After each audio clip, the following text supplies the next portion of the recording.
안녕하세요. 안녕하세요. 네. 오늘 저희가 이게 지난번에 하려고 했는데 저희가 못했잖아요. 그렇죠. 그래서 추천을 해주신 게 부자 아빠님. 네. 맞죠? 네. 네. 일단 책 한번 보여드릴까요? 네. 알면서도 알지 못하는 것들, 그래서 김승호 회장님께서 펴낸 책입니다. 자, 이거 책 소개를 간단하게 부자 아빠님께서 한번 해봐주세요. 네. 네.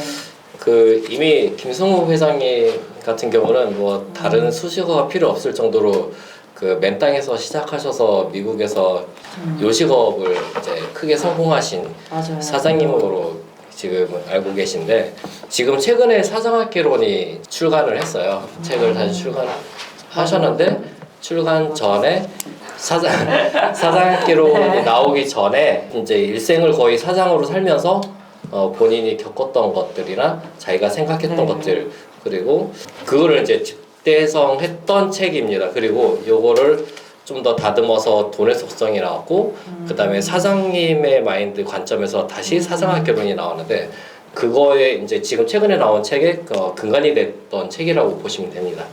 대부분 이걸 처음부터 끝까지 읽어보면 거의 명언집의 연소 향연이에요. 그래서 진짜 한 페이지 한 페이지 되게 소중하게 읽었고, 다른 분들도 꼭 읽어보셨으면 좋겠습니다. 네, 맞아. 이게 지금 나온 지가 5년 된 것 같습니다. 맞죠. 17년도 17년도니까는 한 5년 넘었네요. 맞죠. 네. 안 그래도 저는 이 책을 몰랐었어요. 돈의 속성을 읽고 예전에 그 김밥 파는 CEO 네. 거기까지는 알고 있었는데 이 알면서도 알지 못하는 것들이라는 책을 또 책이 정말 좋더라고요. 저희가 사장학개론을 꼭 다시 한번 제대로 읽어봐야겠다라는 생각까지 들게 하는 책이었고요.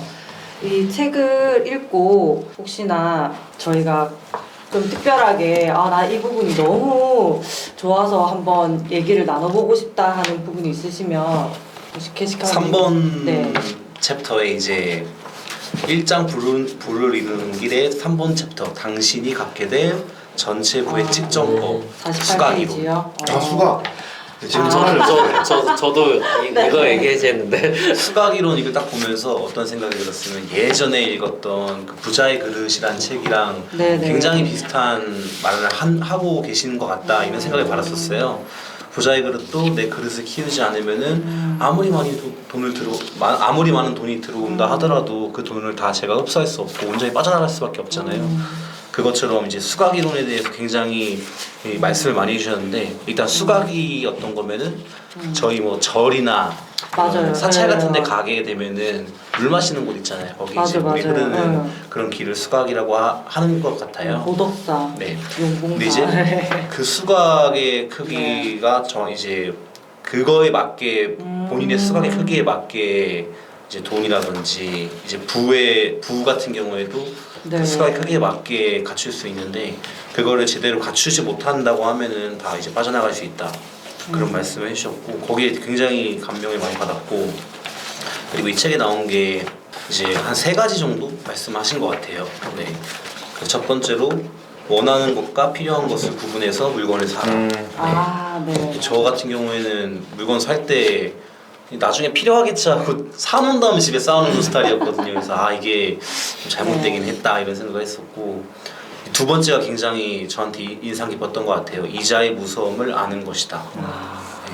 네. 저는 뭐 금리 3% 4% 이런 게 굉장히 한참 높을 금리 시기보다는 좀 낮다라고 생각을 했는데, 맞아.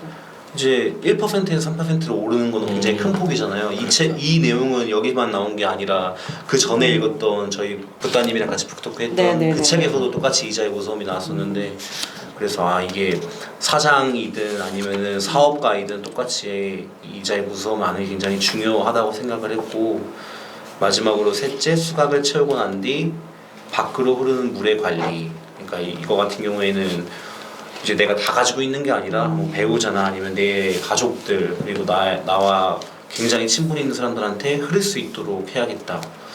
요 3가지 내용에 대한 수각 이론에 대해서 굉장히 감명을 받았던 것 같아요.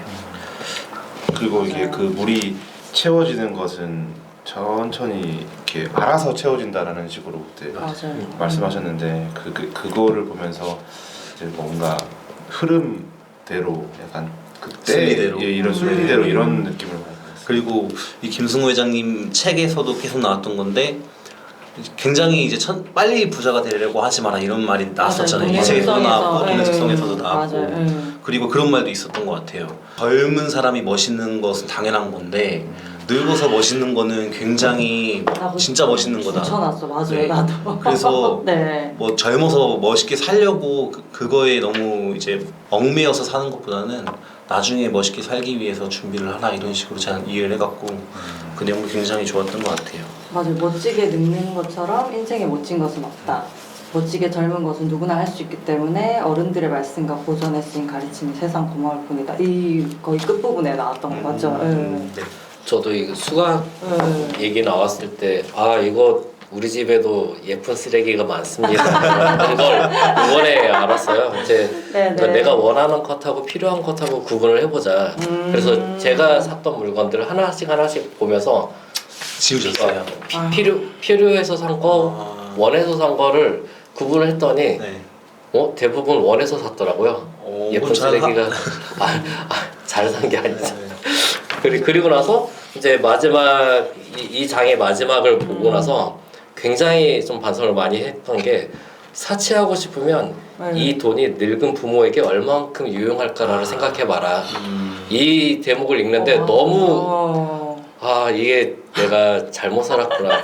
원하는 것을 살지 말고 필요한 것만 살자. 그래서 이제 수학이론 나올 때 이제 다른 자기계발 유튜브에서도 본 내용이긴 한데 이제 수학이나 물통에 물이 담길 때 목마르다고 다 차기 전에 마시지 마라. 맞아. 차기 전에 마시지 말고 이걸 진정 마시고 싶으면 다 차고 흘러 넘치는 걸 혀로 핥아라. 맞는 말 하네요. 넘치는 거 중요하네. 넘치게 만든 다음에 그거를 써라라고 맞아, 이제 맞아. 얘기를 해왔더라고요. 그래서 이 수학에 관한 아니, 혀로 핥으란 말이 어디 있어요? 아니 이거 없어요. 얘기는 없어요. 없어요. 얘기는 없어요. 이유를 안 가르쳐. 그러니까 혀를 핥아라는 얘기는 없어. 그 다른 데서 수학 관련된 내용을 얘기할 때 이제 좀 넘치는 거를 취해라라고 이제 좀 설명을 했는데 여기서도 거의 비슷한 내용 같더라고요. 고클님은 뭐. 아 근데 이거 사실 근데 수학을 말하기 전에도 그러니까 이게 네. 처음부터 너무 임팩트가 강해가지고 이제 뭐 이렇게 뭔가 마음 먹은 대로 같은 맨 처음에 소득을 10배로 올리는 방법이 가장 중요한 거는 그러니까 이게 저는 처음에 너무 이렇게 30페이지? 네, 30페이지, 31페이지인데 네. 너무 감명 받아가지고 생각을 바꾸는 일에서 시작된다. 요즘 계속 그랬거든요. 그러니까 제가 또 너무 놀랐어요. 우리 딸한테 제가 무슨 말을 하고 있었냐면 지원아 여기 지금 앞에 이 빌딩이 보이지? 이거 어떻게 만든 건 줄 알아? 처음에 생각을 누군가가 했기 때문에 그 생각이 현실이 된 거야. 그러니까 너가 지금 생각하는 것을 굉장히 중요하게 생각해야 돼 이런 말을 했었거든요. 그러니까 이게 이 책에서 본 게 아니라 요즘 우리가 읽었던 책들 그런 거 많잖아요. 네, 맞아요. 이제 마음에 관련된 책들을 하면서 지난번에 젠젠님이 소개해줬던 책에서 나왔었는지 모르겠는데 생각과 마음에 대해서 굉장히 깊이 있게 다뤘던 책에서 그걸 이제 읽은 게 감명이 깊어서 딸한테 그 말을 해주고 있었는데 여기서 똑같은 이제 생각을 바꾸는 일로 시작된다는 말 했을 때 딱 그게 스파크가 튀면서 아 이건 진짜 진리구나 그런 생각을 먼저 했었어요. 그래서 결심이라는 게 굉장히 중요하다. 그래서 좀 돌아보게 되더라고요.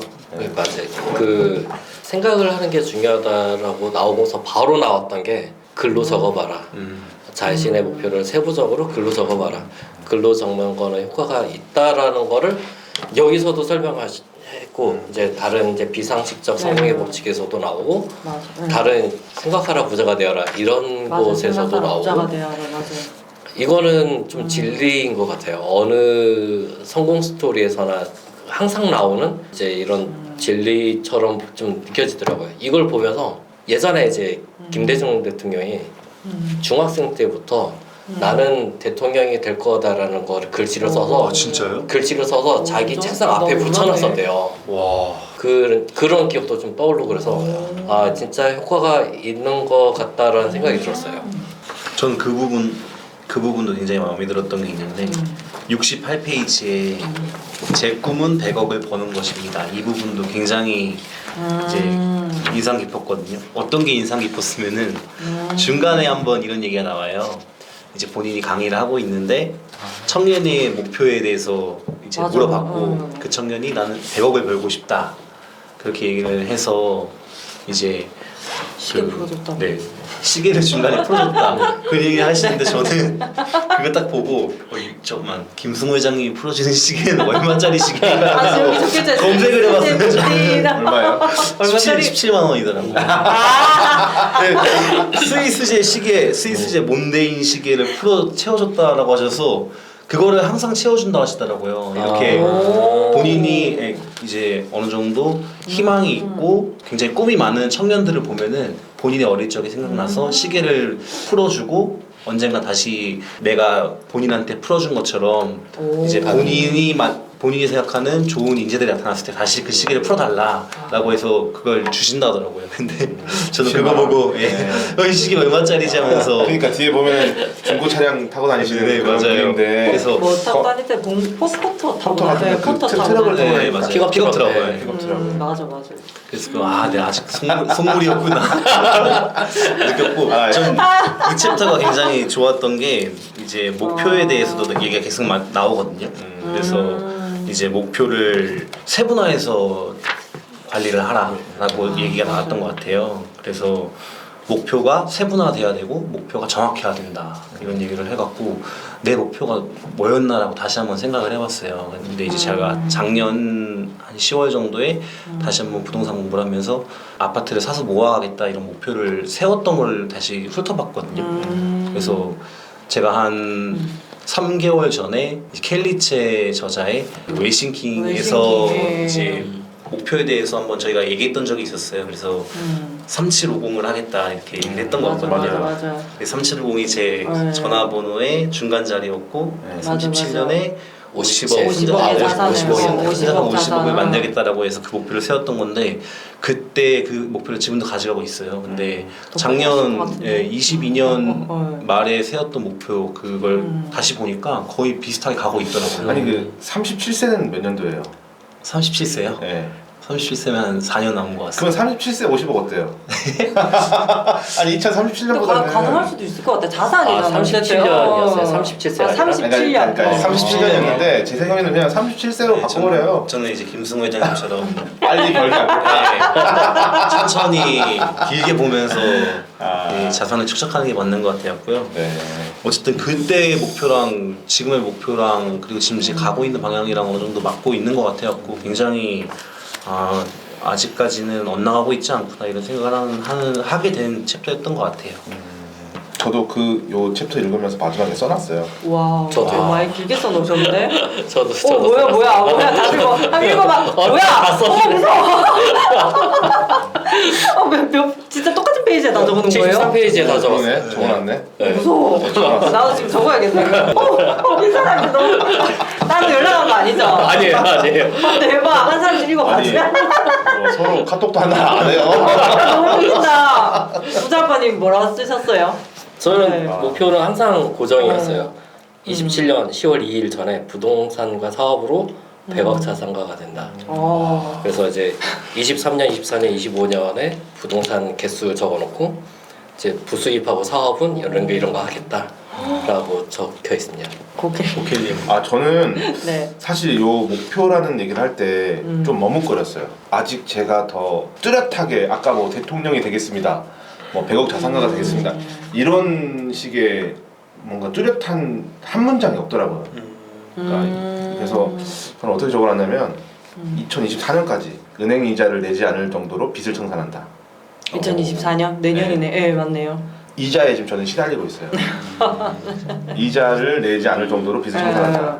그리고 그 25년도부터 순자산을 늘려서 10억, 50억, 100억 순으로 수각의 크기를 늘리자. 이야, 이렇게 했고 세부적으로 해놨네요.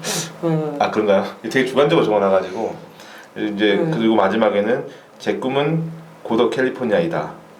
고덕의 캘리포니아. 고덕을 캘리포니아처럼 만들고 캘리포니아에 집을 살 수 있는 정도로 부를 축적한다. 이렇게 적어놨어요. 세부 목표가 이어져서 결국은 최종 목표가 나와 있긴 하네요. 네, 미국 동영상 그러네요. 있긴 있죠. 예. 게시판님 뭐라고 어떻게 적으셨어요? 저는 3750 3750을 적으면서 37년에 순자산 50억 의 자산을 이루겠다. 그리고 13년 동안 그 37년까지 가려면 13년 정도가 남은 것 같아요. 그래서 13년 동안 1년에 세 채씩 투자를 하겠다. 2호 목표 같은 경우에는 제가 작년에 세웠던 엑셀 파일로 한번 호기롭게 올렸던 적이 있었어요. 저희 단톡방에다 한번 예전에 올렸던 것 같은데 아, 그거랑 거의 비슷하게 가고 있더라고요. 그래서 1년에 세 채 1년에 정도씩. 세 채가 아니던데요. 1년에 11채, 16채씩 늘어나던데. 그게 이제 초기 투자금이 한 달에 세 채인데. 최소네 최소. 네. 초기 투자금 때문에 그런 건데 어쨌든 1년에 세 채 정도씩 갭 투자자시네. 꾸준히 투자를 하려고 합니다. 요즘에 그 전세 사기로 분류되는 아닙니다. 그러니까 요새 언론은 왜 그래요? 너무 네, 저 맞아. 언론이 좀 너무 세게 나가고 있긴 너무 세게 하죠. 나간다 진짜. 이래야 전세 음. 다주택자들 묶어놨던 것들이 풀릴 것 같아요.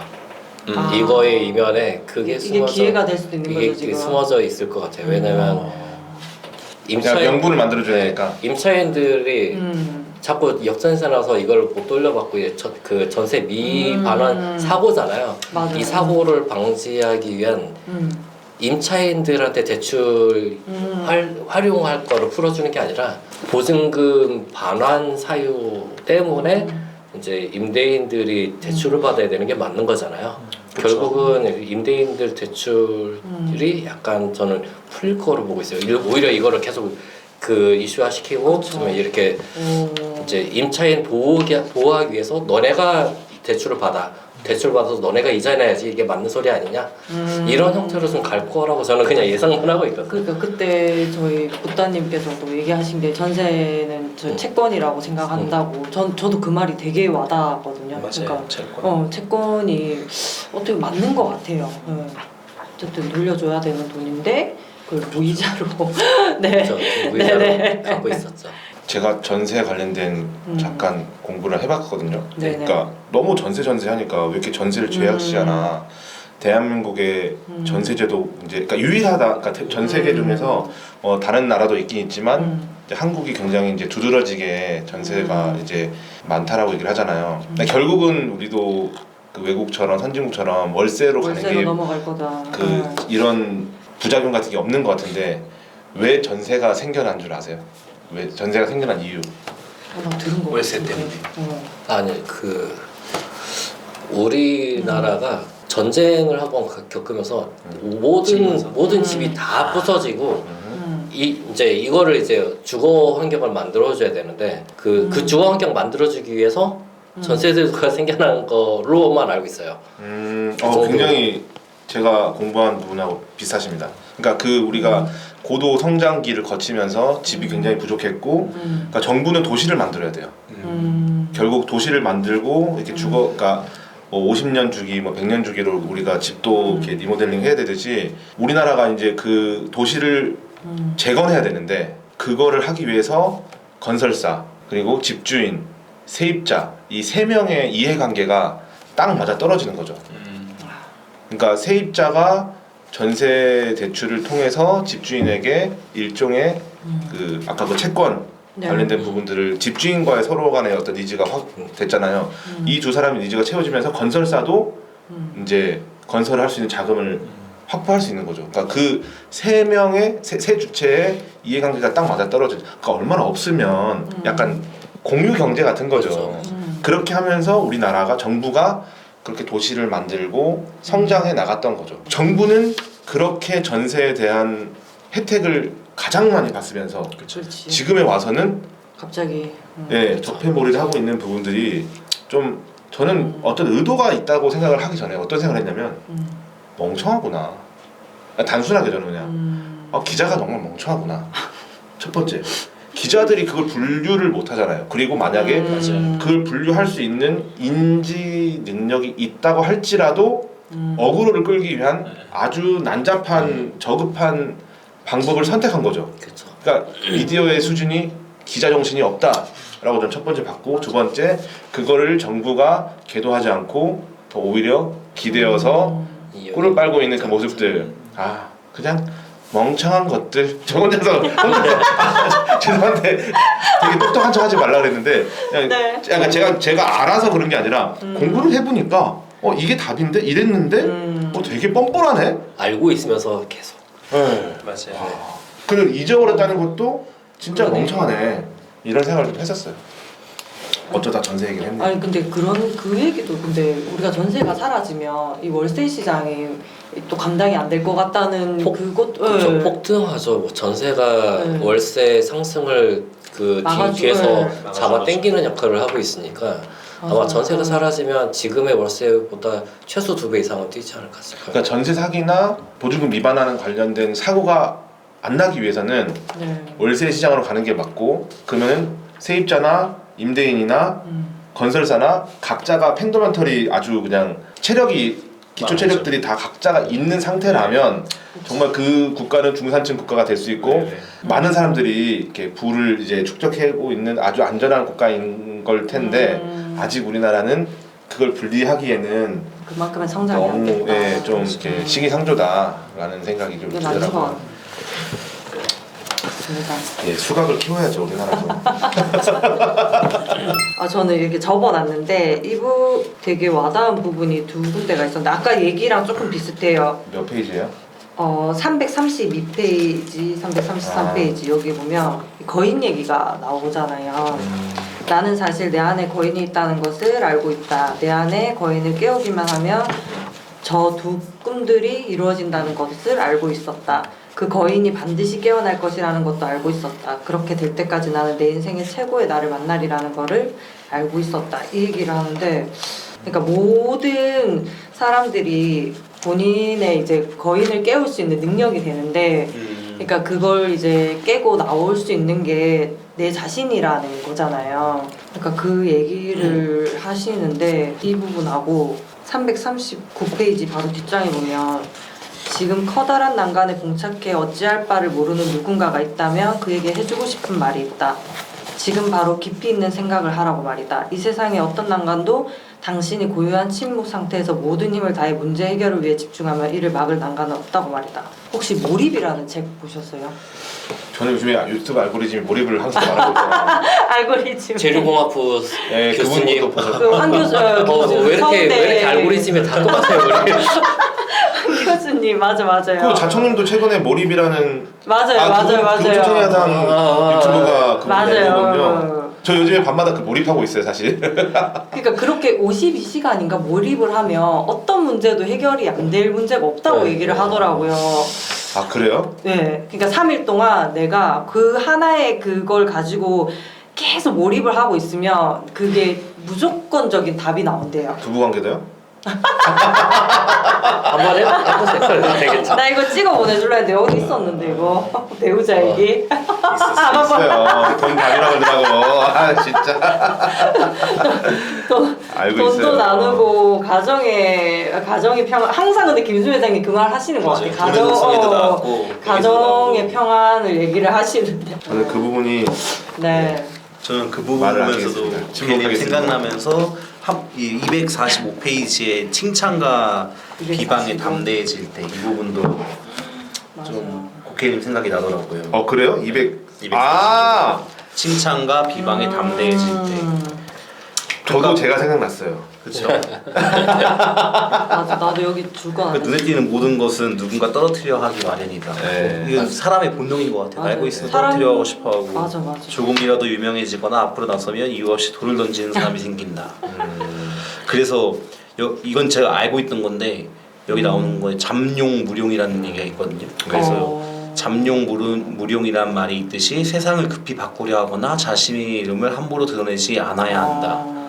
이게 이걸 보면서 뭘 생각했으면은 예전에 이제 제가 선배한테 들었던 얘기였었어요. 네. 근데 이제 지금 현재 중국의 시진핑 있잖아요. 시진핑 주석. 네네네. 도광량에 그거까지 잘 모르겠습니다. 근데 시진핑 주석이 지금 주석 상태에 오르기 전에는 항상 2인자 또는 그 밑에 3인자로 아예 눈에 띄지 않았다. 두각을 안 네. 나타내고. 두각을 나타내지 않고 가장 이제 본인이 올라갈 수 있는 그 기회가 왔을 때 그때 탁 튀어나왔다 하더라고요. 네, 그래서 진짜 요 말이 맞는 것 같아요. 잠룡무룡도 거의 비슷한 말처럼 내가 진짜 최고의 자리에 오르려고 하면은 두각을 나타내면 안 되는 것 같더라고요. 그러니까요. 네. 아니 저는 아까 도광량이 무슨 얘기했냐면 중국이 모택동이 이제 어떻게 유언처럼 남긴 말 중에 도광량이라고 했는데 이제 미국한테 덤비지 마라. 예, 그러니까 끝까지 기다려라. 칼을 갈고 기다려라. 무섭다. 라고 했는데 시진핑이 네. 그걸 거겠다는 거죠. 그래서 이제 차이나 뭐 미국한테 그죠. 배틀 구조로 가서 지금 겁나게 뒤집어 두드려 맞을 있죠. 거다. 이런 얘기를 한번 들은 적이 있어서 맞아요. 사람들은 할 말이 없으면 욕을 한다는 말을 맞아요. 하잖아요. 그리고 연결된 게 또 크랩 멘탈리티라고 예. 그 양동이에 받아놓은 개 있잖아요. 네. 걔가 막 탈출하려고 안간힘을 쓰고 나오는 거에 신경을 쓰지 말라고 하더라고요. 밑에 있는 애들이 다시 다 끄집어 내릴 거라고. 그 같이 밑에 네, 있는 개가 나가려고 하면 걔를 다 끄집어낸대요. 끄집어서 다시 떨어뜨린대요. 아. 자기들끼리. 그래서 이제 그런 크랩 멘탈리티가 기본적으로 다 깔려있던 사람들. 근데 저희 이거를 뒤로 막 왔다 갔다 하지 마시고 그냥 이 책은 제가 봤을 때 한 챕터 한 챕터 넘기면서 얘기를 해야 될 것 같은데요. 뭐 집에 못 가요? 네. 안 챕터. 이제 약간 이 책에서 이제 지금까지 읽었던 내용의 책들이 많이 나오더라고요. 이제 네. 뭐 습관의 힘도 나오고, 맞아. 그다음에 수학 이론도 나오고, 그다음에 그릿에 관한 내용도 그릿도 나오고. 나왔죠. 네, 뜬기. 그 네. 어부 얘기도 봤어요 어부 혹시? 얘기, 네. 그거 최근에 그거 세상 끝의 카페 그 이번에 나온 베스트셀러 거기서 똑같이 나와요. 아, 그래요? 네. 저희 집에 책은 있는데 아직 못 읽었어요. 그 이 어부 얘기가 유명한가 보더라고요. 그 얘기 똑같이 나와요. 이 얘기는 이 책에 이런 얘기가 왜 나오지라고 생각했던 게 있거든요. 되게 감명 있던 건데 211페이지에 결국 우리는 동지의 침묵을 기억할 것이다. 투표에 관련된 얘기였어요. 저는 여태까지 투표를 저번 문재인 대통령 때부터 했거든요. 그러니까 원래 그 전에도 할 수 있는 기회가 있었음에도 불구하고 안 했어요. 제가 이제 그 전에 박근혜 대통령 때도 안 했고 그 전 총선 이런 것도 아예 안 했거든요. 아니 나이가 어려서 시작한 투표가 박근혜 대통령 아예 저 이명박 그때부터 이명박 대통령 때부터 시작을 할 수 있는 나이였는데 안 했죠 투표를. 근데 저 같은 이제 투표를 안 하는 친구들도 굉장히 많았거든요 저희 세대에는. 저희 나이 비슷한 것 같은데요? 에? 저도 MB 때부터가 첫 투표권을 아, 행사할 수 그랬어요? 있었던 것 같은데. MB요? Y 아니 그 S 언젠가 아니고요? 뭔 소리예요? YS는 우리 초등학교 때인데. SNS가 발달하고 나서 좀 투표율이 오른 것 같기는 해요. 왜냐면 투표 그 인증샷이라는 게 유행처럼 벗어. 네, 유행처럼 좀 퍼졌고 이제 투표를 안 하면 그 약간 그런 식으로 이제 좀 몰아가는 그런 것도 있었고 확실히 내 한 표가 얼마나 중요한지 그렇죠. 그 전까지는 몰랐거든요. 그 전에 이제 뭐 직장 다니고 있었음에도 그때도 몰랐는데 뭐 투자나 이렇고 경제 공부 이런 걸 하다 보니까 진짜 중요하더라고요. 내 한 표 하나가. 맞아. 그래서 매년 24년에 총선이 있잖아요. 무조건 저뿐만 아니라 가족들도 데리고 와서 그쵸, 투표. 내 소중한 한 표를 행사해야겠다. 그게 애국이라고. 네, 그게 진짜 애국인 것 같다. 이런 근데 생각이 들더라고요. 딜레마가 있어요 항상. 어떤 딜레마요? 전 뭐 좌우 뭐 상관없이 둘 다 최악이고 차악이야. 그렇죠. 그럼 어떻게 해야 돼요? 최악과 차악이 있어요. 어떻게 해야 돼요? 차악을 뽑아야죠. 근데 왜냐면- 또 어떤 사람이 그런 말을 했어요. 항상 차악만 선택하다 보니까 니들이 그 모양이야. 뭐 이런 식으로 얘기하는 게 있어요. 그런 거는 최선이 될 수는 없나? 근데 요 말 되게 끝내줘요. 투표일을 휴일로 보내는 사람은 평생을 휴일로 보내려는 사람들이 지배를 받게 된다. 너무 멋있는 편이고 그리고 하나 더. 투표는 가장 현명한 애국의 표현이다. 네. 그 마지막에 침묵은 동의를 뜻한다. 아예 동의. 그렇죠. 네. 그러니까 침묵은 동의를 네. 뜻한다. 근데 전 마지막에 너무 재밌었어요. 애국은 성기와 같다. 저 나 이걸 보면서 이거 오타 아니야? 저도요. 그요. 오타 이거 보면서 보면서 이거는 잠시만 이거 용주주님 책에서 나오는 표현 같은데 왜 여기서 나오지? 맞아. 이분이 그 좀 그런 것도 아주 적절하게 잘 섞어 놓으셨어요. 김승우 회장님이. 맞아요. 네. 그러니까 자랑하지 마. 자부심을 갖되 밖으로 꺼내 자랑하지 말며 강요하지 말며 행복하게 사용하라. 이거 그냥 비유법이- 직설적으로 말하면 되게 재밌는 표현이에요. 그렇죠. 넘어가겠습니다. 아 하필 왜 이걸 내가 얘기해가지고. 아니 좀 얘기 좀 하시지. 저는 할 생각 없었어요. 아니 봐봐. 없었어요. 할 생각이 와요. 없었어요. 아니 어딨어. 없었어요. 여기 아안 적어놨네. 없었어요. 저. 그래요? 왜 나만 적어놨지? 아니 여기는 미치시면 안 되겠다. 아니 그냥 봐봐요 거기 한번 봐봐요. 나 밑줄 안 쳤어요. 소리졌지. 다들 왜 뻥이졌어 왜? 아 저는 대한민국 네. 정치사를 보면 항상 그냥 그 국민의 수준에 맞는 지도자가 뽑혔다는 생각을 저는 해요. 네. 뭐 사람들이 그렇게 누구를 욕해도 그 당시 사람들의 그 수준들을 보면 어릴 때 그런 거 있었거든요. 뭐 제 기억에 뭐 이렇게 어릴 때 택시를 탔는데 택시 아저씨가 옆에 우리 엄마도 같이 앉아 있었어. 여자가 차를 운전하고 나온 거야. 근데 좀 운전이 미숙해. 네. 어디 여자가 막 이러면서 맞아, 옛날에 쌍욕을 그런 날렸단 거. 말이에요. 그 시절의 대통령이 누구였는지 생각해 보자고요. 초등학교 때 했어요?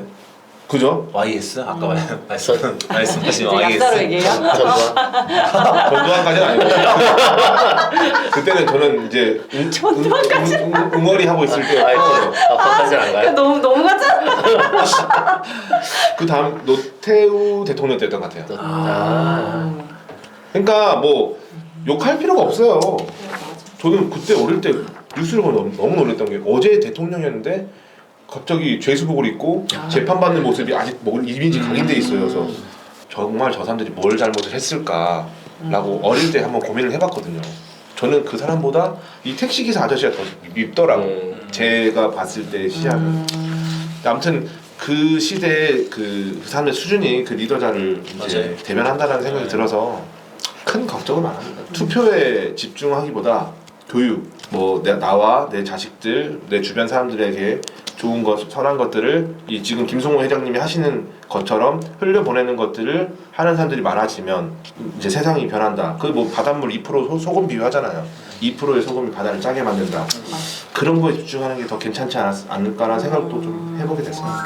그러면 우리가 이 책을 읽고 우리 저번에 부따님 만나서 이 책의 저자의 의도에 대해서 우린 얘기를 해야 되지 않냐라고 막 그런 얘기를 좀 했잖아요. 그럼 우리가 책을 읽고 이런 걸 좀 바꿔봐야겠다 뭐 다짐을 했다거나 하는 이 저자가 바라는 우리의 의도, 이 저자의 의도, 네, 거기에 대해서 한번 생각을 해보신 게 있다 그러면 저는 좀 짧게 말씀드리면 되게 좋은 생각을 갖고 네. 있는 부자나 사업을 하는 사람들이 많아졌으면 좋겠다는 소망 때문에 쓰신 것 같긴 해요. 그래서 사업을 하잖아요. 그래서 사업을 하더라도 이제 악덕 기업이 사장이 되거나 그런 거를 하지 말고 좋은 방향으로 돈을 모아서 좋은 방향으로 사회 활용도 하고 좋은 부자가 많이 나왔으면 좋겠다.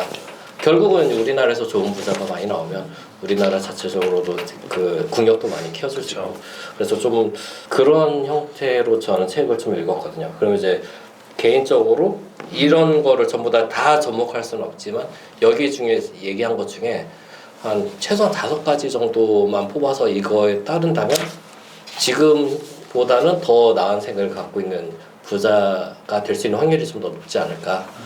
그거를 저는 좀 파악을 했습니다. 그러면 혹시 뭐 그래서 최근에 다짐하신 내용도 있으세요?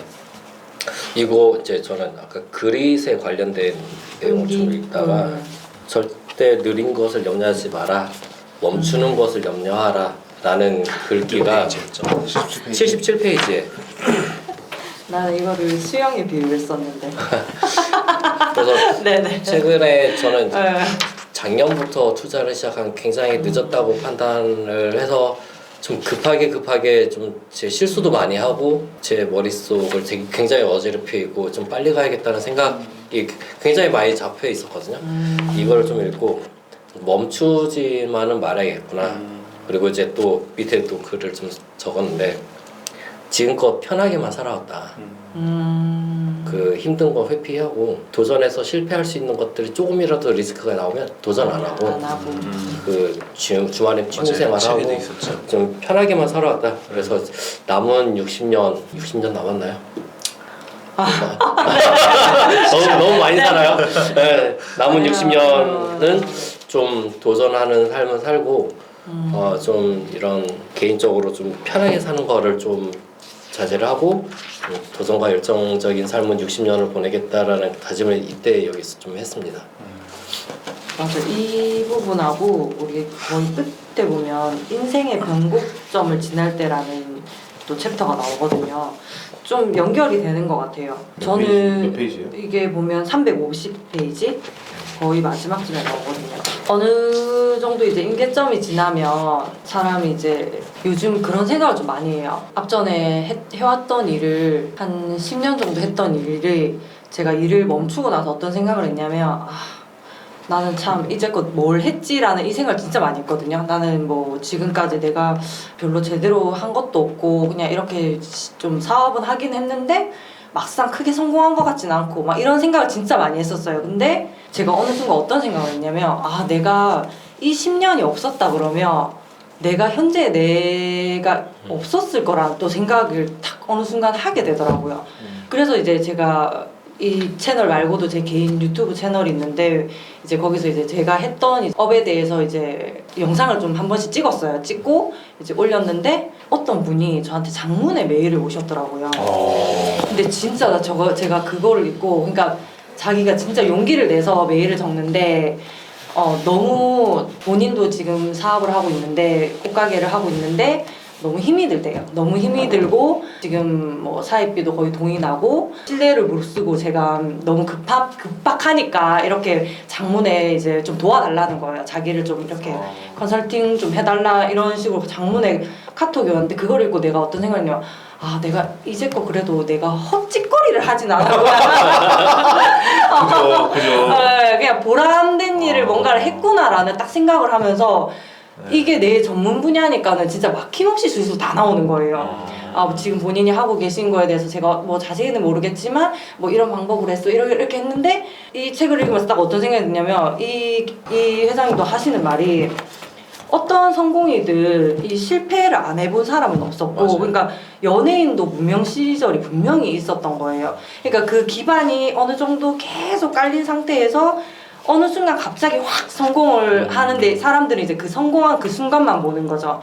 저 사람처럼 나도 하면은 뭔가 되겠다 싶어서 뭔가 조급하게 쫓아가는데 막상 뭐 한 1, 2년 해놓고 난 안 돼 이러고 포기를 해버리니까 진짜 그때 이제 멈춰버린다는 생각을 해서 제가 그분한테 마지막으로 했던 말이 어떤 인플루언서든 그분들을 자세히 살펴보면은 뭔가를 지속적으로 해오신 분들이라고 이 사람들이 갑자기 뭔가 물건을 팔지는 않았거든요.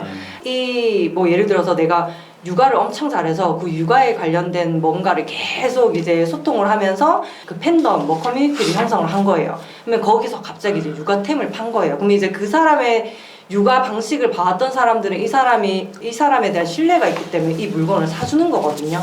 그러니까 이 사람은 지속적으로 그 일을 해왔기 때문에 이게 어느 순간 갑자기 성공한 게 아니다. 이 사람은 이만큼의 뭔가를 자기 신뢰를 쌓는 그 과정이 분명히 몇 년간 있었기 때문에 지금의 성공이 온 거라고 딱 그 얘기를 해드렸거든요. 그러니까 제가 적으면서 저도 느꼈어요. 맞네. 내가 10년 동안 실패도 해보고 성공도 해보고 이 해본 게 나한테는 진짜 걸음이 됐을 수도 있겠다. 그러니까 지금의 내가 뭔가를 또 다시 뭔가 시작을 해서 이걸 지속적으로 한다 그러면 이거 분명하게 성공을 할 수 있을 것 같다는 그 자신감이 딱 생기더라고요. 그게 이 책의 의도죠. 그쵸. 네. 변곡점. 네. 네. 맞아요. 그래서 이제 아까 그 얘기랑 좀 그러니까 어떤 일을 지속적으로 하되 멈추지 말고 그냥 근데 계속 되게 하라고. 좀 뭐랄까 네. 뿌듯하셨겠다. 그쵸. 그렇죠. 그렇게 하는데 이제 그러니까 누군가를 도와준다는 걸 좀 되게 이게 뭐라 해야 되지? 아무 그 대가 없이 그냥 도와준다는 게 이렇게 보람된 일인구나라는 좀 생각을 했어요. 나중에는 이 컨설팅을 돈을 받아야겠다. 장난이고요.